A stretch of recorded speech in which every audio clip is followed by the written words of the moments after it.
Bonjour à tous, bienvenue dans cette nouvelle vidéo sur ma chaîne YouTube et on se retrouve aujourd'hui pour la critique de des Gardiens de la Galaxie volume 3, peut-être le dernier en tout cas de la trilogie Gardiens de la Galaxie. On verra évidemment s'il y a d'autres films Gardiens de la Galaxie qui sortiront après, mais on sent que c'est un film fin d'étape, fin d'ère, etc. etc.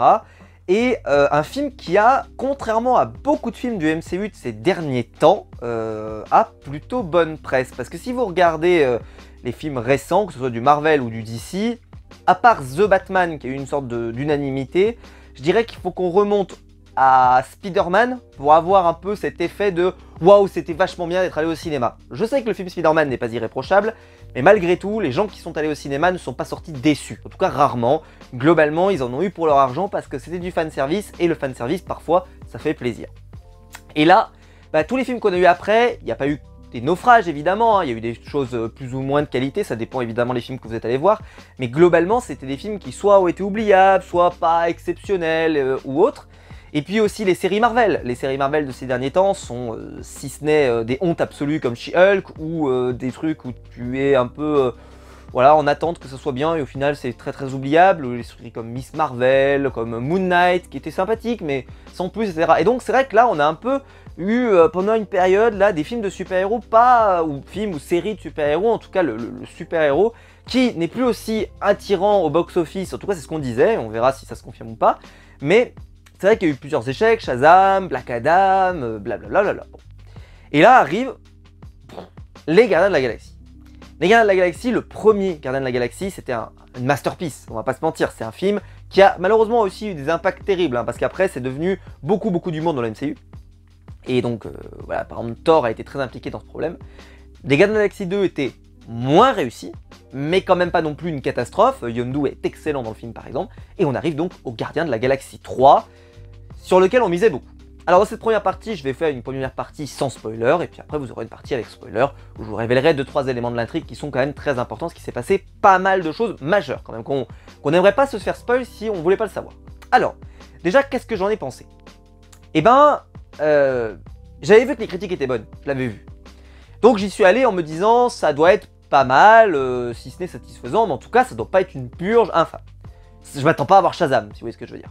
Bon bah c'est le cas, hein, on n'a pas Shazam 2, faut pas déconner. On a un film qui est très satisfaisant, qui est déjà un scénario, ce qui est déjà un truc correct. C'est-à-dire que vous avez une ligne directrice et le scénario s'y tient. Il va pas par contre vous emmener dans des trucs très compliqués, il va pas faire de la surenchère de scénario, vous avez une ligne droite et cette ligne droite est satisfaisante du début à la fin. Ce qui est pour moi très plaisant dans un film de super-héros, surtout dans un film de super-héros comme Les Gardiens de la Galaxie, où le film est acheminé d'humour, etc., etc. Mais il y a aussi beaucoup d'émotions, ou en tout cas de gravité dans ce qu'on peut voir dans le film. Et malgré tout, ça marche bien. C'est-à-dire que les petites séquences humoristiques ne sont pas non plus, ne desservent pas les parties plus émotives, entre guillemets. Je veux pas trop spoil, mais il y a tout un arc scénaristique autour d'un personnage qui, moi, m'a passionné, Alors, de quoi ça parle, les Gardiens de la Galaxie 2, Galaxie 3, pardon. C'est hyper facile à résumer. Les gardiens sont sur une planète.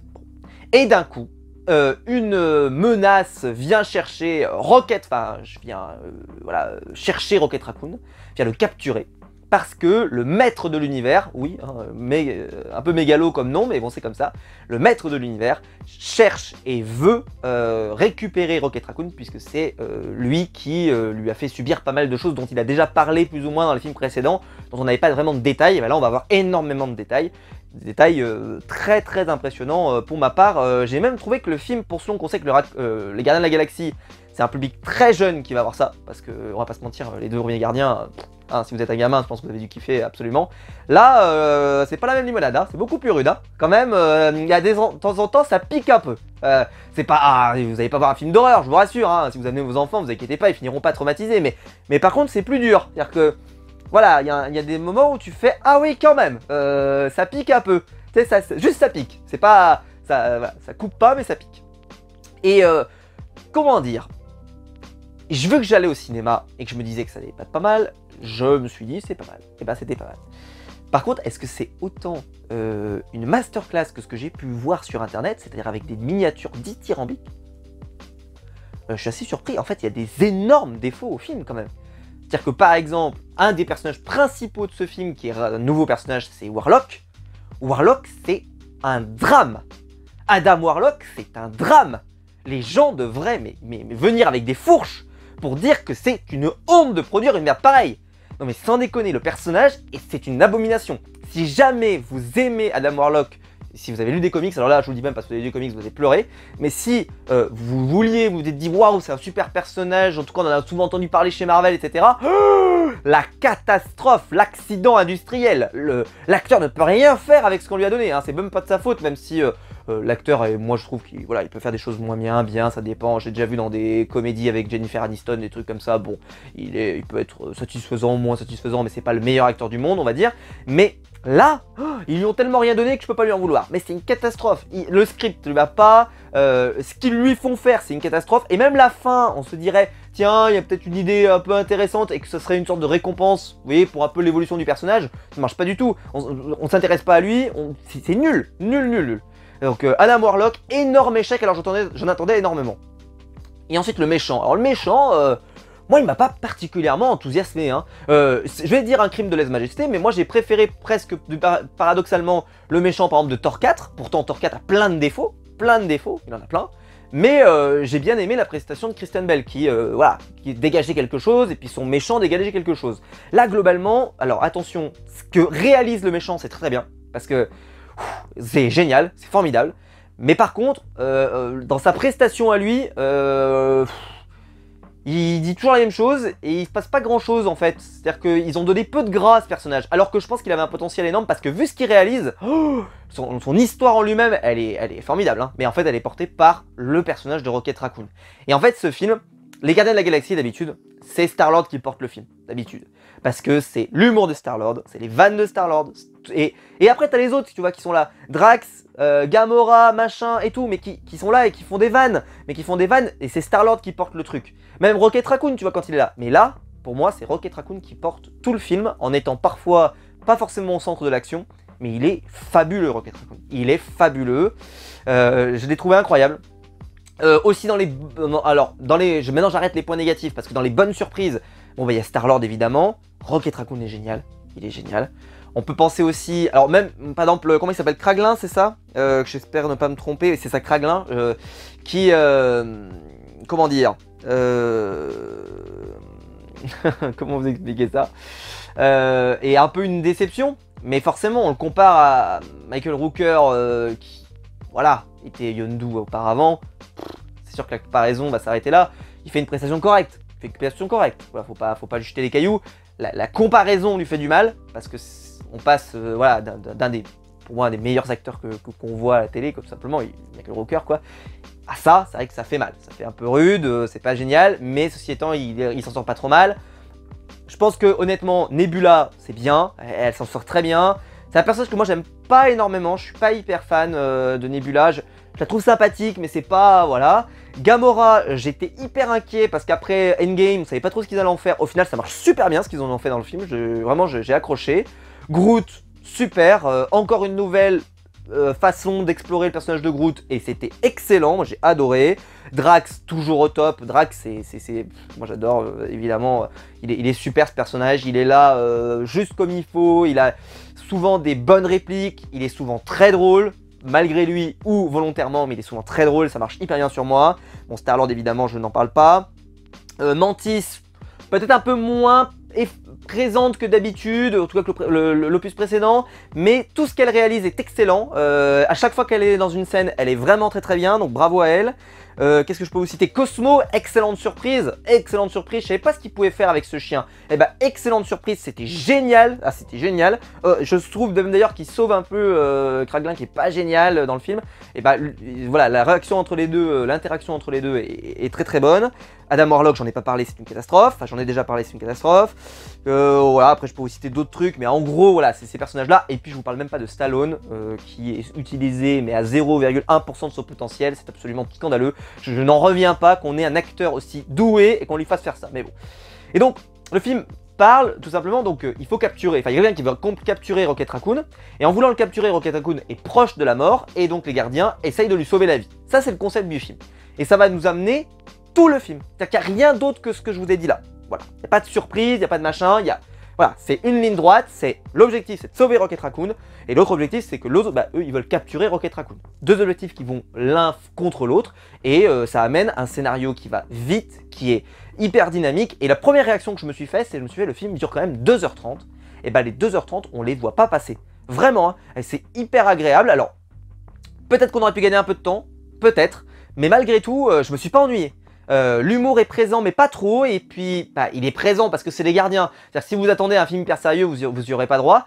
Mais par contre les scènes d'émotion plus fortes, en particulier autour des flashbacks, sont vraiment mais exceptionnelles. Exceptionnelles. J'étais à fond dedans. Je pense que j'ai jamais eu autant envie de savoir, parce qu'on sentait que ça allait aller dans une direction auquel on n'avait pas envie que ça aille d'ailleurs. Et c'est assez malheureux de te dire ça parce qu'on se dit, purée, ils vont vraiment y aller comme ça là. Et bah ouais, ils y sont allés, et en plus ils y sont allés très très fort je trouve. Pour un film qui, comme je vous l'ai dit, peut s'intéresser à des enfants, ou en tout cas des enfants peuvent aller voir ça. J'ai même pas regardé s'il est moins de 10 ans ou moins... je crois pas, hein. Est-ce que je peux vous trouver ça ouais, en France c'est tout public, et je vois aux États-Unis accord parental recommandé. Bon, ok, mais en tout cas voilà, pour nous en France c'est tout public, c'est pour vous dire, hein, parce que pour moi c'est vraiment un film qui, vous allez sortir de ça, ça va quand même, du remue-ménage. En termes de réalisation, toujours un travail de la musique, alors qui surprend moins maintenant parce que tout le monde fait ça, du mettre du rock, du machin, des musiques et tout le monde fait ça, mais c'est toujours assez plaisant de voir ça dans Les Gardiens, évidemment, parce que eux, il y a une façon de le faire avec James Gunn qui marche toujours bien. Le film est toujours très coloré, il est plutôt beau, il est pas laid comme l'était Ant-Man Quantumania qui était tout le temps laid, faut le dire, il était moche.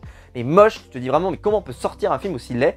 Là non, le film se tient, il est plutôt bien fait, il est dynamique, il se passe beaucoup de choses, les actions sont bonnes, et puis globalement ils servent le scénario, c'est-à-dire que le scénario avance vite, avance bien vers son objectif et on se régale. Les personnages sont assez bien développés si on exclut Adam Warlock. Et la conclusion est satisfaisante, c'est-à-dire que la fin, on est récompensé d'avoir suivi ce film, on est même récompensé d'avoir suivi l'ensemble de toute la saga du MCU, donc c'était pour moi en tout cas plutôt un bon moment, mais c'est vrai que quand je vois un peu les retours critiques en me disant « voilà, c'est vraiment incroyable », moi je vous dirais que c'est un bon film de super-héros, c'est un bon film de super-héros, vous ne serez pas déçus en allant le voir, donc allez le voir, courez le voir parce que c'est vraiment bien, mais par contre, ne tombons pas dans le côté, c'est pas The Batman, hein. Voilà, soyons très clairs, ce n'est pas The Batman. The Batman est un chef-d'œuvre absolu, ça, ou même The Dark Knight, ou je sais pas quoi, non, on n'y est pas du tout. Et même, ce n'est pas un Endgame, ce n'est pas, voilà, des films qui sont vraiment des masterpieces.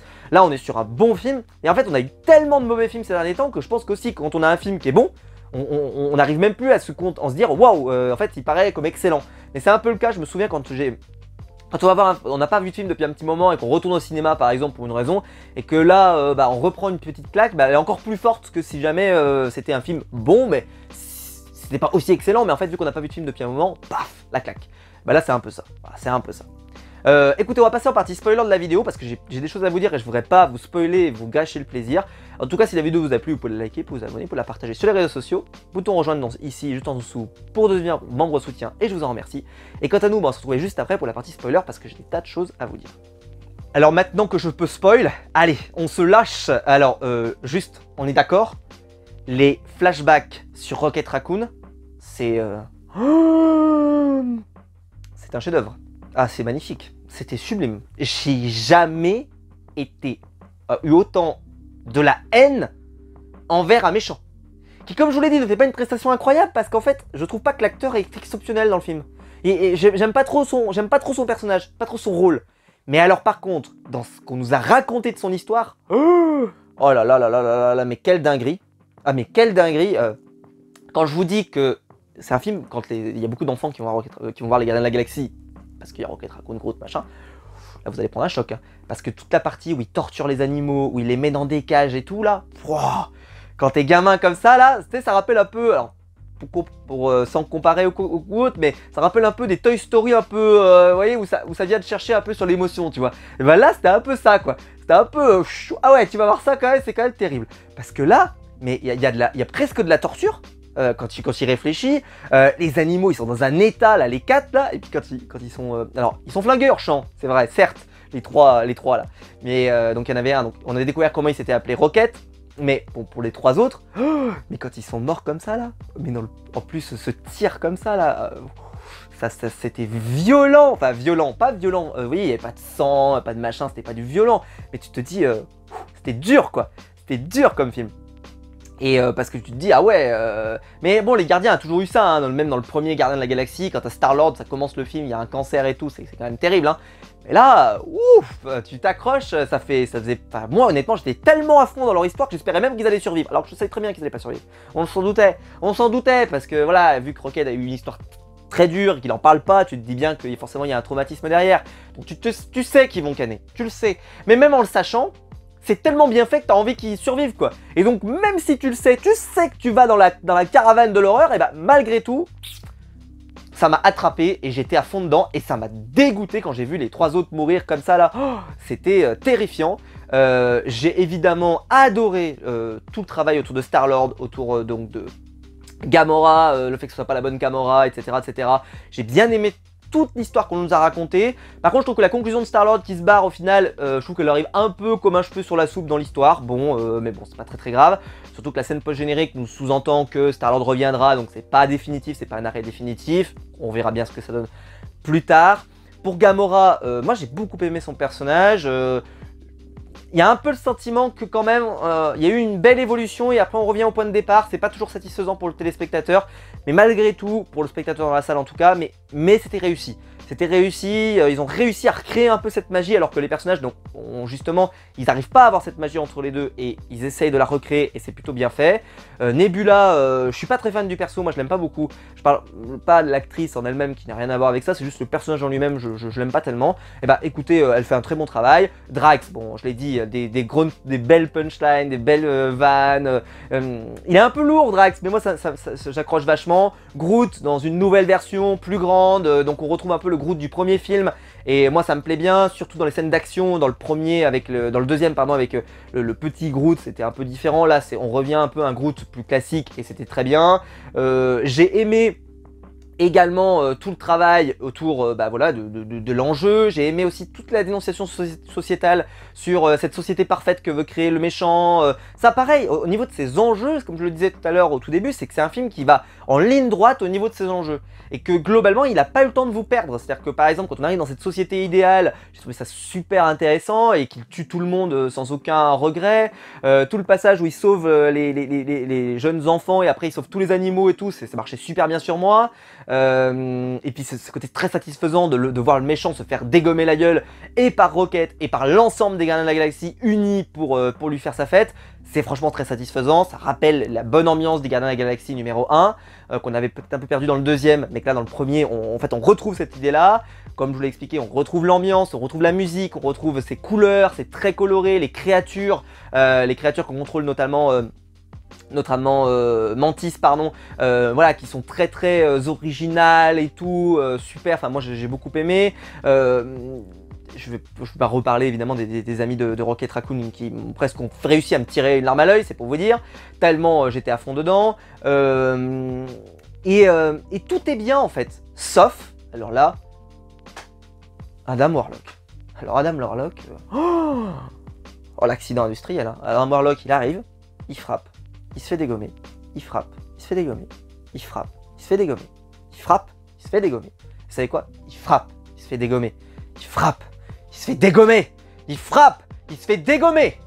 J'en pouvais plus, et ils lui ont rien donné, hein. Rien de rien. Et à la fin, au bout du bout, c'est bon, au final il devient un gardien. Oh là, et tu sais, parce qu'en fait il se retourne, voilà, puis il devient un gardien. J'étais sous le choc. Là j'étais sous le choc. Je me suis dit, ah ouais, on va le remettre dans les gardiens quoi. Adam Warlock. S'il y a bien un personnage, je me suis dit, je veux plus jamais le revoir, c'est Adam Warlock. Et là, je vois Adam Warlock, il va faire le gardien. En plus, si on prend l'état d'esprit des gardiens, hyper fun, drôle, machin, il n'y est pas du tout. Hein. Il va falloir travailler énormément pour le rendre drôle, hein, parce que là, oh là là. Alors je sais, bon, vous allez me dire, Nebula, par exemple, elle est particulièrement drôle, etc. Et ça marche quand même. Ouais, sauf que là, autour, t'avais du Drax, t'avais du Mantis, t'avais du Star-Lord, etc. Là, on a retiré quand même beaucoup de personnages. Alors Cosmo est toujours présent, c'est bien, mais quand même, c'est rude. Hein. Warlock, c'est une catastrophe. Warlock, c'est une catastrophe, c'est un accident de la route. Comment ils ont pu pondre une merde pareille, quoi. Il a rien, il a quasiment pas de dialogue, les peu de dialogues qu'il a, il les vend mal en plus, enfin je trouve qu'il les vend très très mal. L'acteur, il donne rien, il y a rien, il n'y a pas d'émotion de son jeu, il y a rien. Je sais même pas ce qu'ils ont essayé d'en faire de Adam Warlock. Parce que normalement c'est un personnage hyper puissant dans les comics, hein, c'est un personnage incroyable et tout. Je rappelle que voilà, il est dans les affaires du gant de Thanos, hein, c'est pour vous donner une idée que le personnage il pèse dans le game. Hein. Là, oh là là, quelle horreur, quelle horreur, quelle horreur. Une horreur. Il se fait massacrer. Moi je me disais, vu que je me disais qu'il avait quand même une certaine puissance, je m'imaginais pas se faire botter la tête par des Drax, etc. Mais il se fait fracasser par Drax, il se fait fracasser par tout le monde, mais par tout le monde. Donc, oh là là, quel accident. Voilà, bon, ça, franchement, j'ai eu du mal à l'accepter parce qu'en plus, ça coupait le film, ces interventions, pour rien. Et la conclusion, bah, vu que moi, j'avais rien à faire à ce personnage, et ben, le fait qu'il sauve Star-Lord, oui, bravo, félicitations, mais au final, ça ne rachète rien sur ce personnage. Ça ne sert à rien, ça ne me donne rien sur son avenir. En plus, ça fait redite des Gardiens de la Galaxie 2. Je trouve que cette scène, elle faisait vraiment redite, parce qu'on l'avait déjà vu avec Yondu et tout. Franchement, et là avec Yondu, c'était magique, c'était magnifique, c'est peut-être la plus belle scène des Gardiens de la Galaxie 2. Là, pas du tout, enfin, il n'y a rien, il se passe rien. Même si moi, ça a un peu marché, je me suis dit, ah putain, il va peut-être mourir. Et puis, quand je le vois arriver, je fais, ok, c'est bon, mais nul quoi. Limite, si Star-Lord était mort, ça aurait eu encore plus de waouh, là, il n'y a personne qui vient le sauver, il n'y a pas Yondu qui vient le sauver. Mais bon, Warlock arrive, bon, au moins il a fait ça de bien, mais catastrophe. Qu'est-ce que je vous aurais pas dit voilà, Stallone, j'en ai pas trop parlé, mais donc il est dans le camp des Ravageurs, et on le voit, mais il lui donne quelques répliques, mais je trouve qu'il est mal exploité ce personnage. J'aurais aimé qu'il soit là beaucoup plus, ou en tout cas que ce qu'il le fasse faire soit plus intéressant par rapport au scénario. Dommage, voilà, je pense que c'est quand même, quand on a un acteur comme ça et qu'on lui fait faire ça, c'est un peu comme quand on Ant-Man et la Guêpe et Quantum Mania, que t'as quand même Bill Murray et que tu lui fais faire ça, tu te dis quand même que ça fait mal. Alors là c'est un peu pareil, t'as Stallone, alors je sais, hein, dans les précédents pareil, il était dans des petits caméos et tout, mais quand tu dis que c'est un caméo, globalement t'es plus indulgent, mais là, il est vraiment, voilà, il est présent dans le film, donc tu te dis quand même qu'on pourrait faire un truc un peu plus sympa. Est-ce que c'est la dernière fois qu'on le verra? Peut-être qu'on le reverra, j'espère, en tout cas je le souhaite, parce que c'est un personnage qui a voilà, je veux dire, l'acteur est exceptionnel, profitez-en. Non mais sans déconner, profitez-en quoi. Voilà, qu'est-ce que je vous ai pas dit? Des petits caméos, des petits passages, le petit retour de Yondu par exemple qui est plutôt cool. Je savais pas si c'était un vrai caméo ou si c'était juste ils ont récupéré des images d'anciens films. Je sais pas s'il est revenu exprès pour ça, mais je pense qu'il est revenu exprès pour ça. On a Howard le Cadavre, pardon, Howard the Duck qui est là au tout début, qui fait un petit clin d'œil et tout. Bon, pourquoi pas, ça peut faire plaisir à ceux qui sont assez fans. Moi, voilà, je trouve qu'on n'a pas non plus énormément pour ça. On a, ouais, je sais même plus. Non, mais après, j'ai pas grand chose à vous dire. Il y a quelques petits personnages qui sont là, voilà, qui entourent le maître de l'univers, mais qui sont inintéressants, très peu développés, où on comprend pas vraiment pourquoi ils sont pas contents ou autre. C'est vraiment dommage parce qu'il se passe rien. Par exemple, il y a un moment, tout l'équipage se révolte contre le maître de l'univers. Bah, c'est vrai que cet équipage, on lui a tellement donné peu de choses que globalement, bah, c'est pas très intéressant, je trouve. Personnellement, j'ai pas trouvé ça très intéressant. C'est pour vous dire que je trouve que le travail sur le méchant était pas génial. Je parle bien du travail sur le méchant. Et par contre, sur ce qu'il fait, c'est-à-dire que le scénario en lui-même est très réussi. Parce que vraiment, j'avais qu'une seule envie, et c'est rare, hein, mais là, j'avais qu'une seule envie, c'est qu'il canne. Hein. Ah purée, j'avais envie qu'il décède, mais violemment. C'est-à-dire un truc un peu violent, on lui coupe l'intégralité de tout ce qui dépasse, si vous voyez ce que je veux dire. Voilà, parce que franchement, ah non, mais la façon dont il présentait les choses, la façon mais absolument infecte et abominable dont il présentait les choses, par exemple, les animaux qui se transforment, c'est ce que je vous ai expliqué tout à l'heure avec le côté un peu pour les enfants et tout, mais ça fait vraiment assez alien un peu dans l'idée, avec des transformations comme ça, et ça fait presque peur quoi, ça fait creepy. Alors je dis ça, attention, moi j'ai vu des films d'horreur, ça ne me fait pas peur, mais j'attendais tellement, je m'attendais tellement pas à voir ça dans un film de super-héros type Gardien de la Galaxie, que j'étais mais au fond de mon siège quoi. Bravo, enfin... Voilà, en tout cas le film, honnêtement, allez le voir, courez le voir. Si vous êtes dans la partie spoiler, bah évidemment j'espère que vous l'avez vu. Et alors donc la conclusion de tout ça, c'est la séparation des Gardiens de la Galaxie. Tous les membres se séparent. Star-Lord retourne sur Terre, Drax et Nebula restent sur la planète. Mantis essaie de trouver un sens à son existence et part voyager et peut-être trouver un collier d'immunité de Koh-Lanta. Ou un poignard, ou je ne sais quoi, peu importe. c'est une blague. Qui j'ai pas cité, Rocket Raccoon et Groot restent dans les Gardiens de la Galaxie et Rocket est le nouveau capitaine des Gardiens de la Galaxie, avec donc Warlock, avec le Cosmo aussi qui est dans le film. Cosmo est génial d'ailleurs, j'en ai pas reparlé dans la partie spoiler, mais honnêtement le mauvais chien, moi ça m'a tué tout le long du film. Arrête de dire que je suis pas un bon chien, c'était très bien fait. Ça a sauvé un peu le personnage de Kraglin, c'est ça comme il s'appelle, Kraglin, voilà ça, qui est sympathique mais pas non plus exceptionnel. Et voilà, après, est-ce qu'il y a d'autres choses que je vous ai pas dit? Non, j'ai tendance à vous dire que le film, il faut que vous alliez le voir. Si jamais vous aviez des doutes parce que les films du MCU ou les films de super-héros vous ont déçu, là allez le voir, globalement il vous décevra pas, celui-là c'est quasiment garanti, je peux vous le garantir. Vous passerez un bon moment, il y a de l'humour, il y a de l'action, c'est 2h30, il est généreux, c'est beau, c'est lumineux, etc. Et en plus ça peut si vous êtes si vous aimez Rocket Raccoon comme moi j'adore Rocket Raccoon, ça peut venir vous chercher un peu les larmes, hein. Ah, je vous préviens, hein. Ça peut venir. Je dis pas que ça va arriver, je dis juste ça peut venir vous chercher un petit peu les larmes et ça peut. Voilà, c'était très beau et c'est pas un sans faute. Parce que Adam Warlock, moi j'accepte pas, et même le méchant, je suis pas convaincu totalement de la performance de l'acteur. Mais par contre, Adam Warlock, là c'est pas possible. Ça faut pas l'accepter. Si vous l'acceptez, Adam Warlock, franchement, c'est une honte. C'est une honte. Heureusement que ça se voit que les gens lisent pas de comics, parce que ceux qui sont sortis de là, ils lisent pas de comics, parce que si jamais ils avaient lu des comics, ils auraient dit mais c'est scandaleux, c'est scandaleux. Mais bon, c'est pas grave, on sait très bien que les films s'intéressent pas aux lecteurs de comics, ils s'intéressent au très grand public, en gros ce qu'ils t'ont fait de Adam Warlock, pardon, c'est pas très grave. Mais Adam Warlock, ceux qui ont déjà ouvert un bouquin avec lui dedans, vous avez dû prendre un choc. C'est genre un truc du style, c'est vraiment lui, ouais, ah, c'est vraiment lui. Oh, j'en reviens pas. Enfin bon, voilà. Bref, je vous le recommande, c'est un bon film du MCU, c'est voilà, il est bien mieux que le 2 pour moi. Il est moins bien que le 1, quand même, parce que le 1 c'est une claque. Mais il est à la hauteur de sa promesse d'être un bon film Gardien de la Galaxie, ça c'est sûr.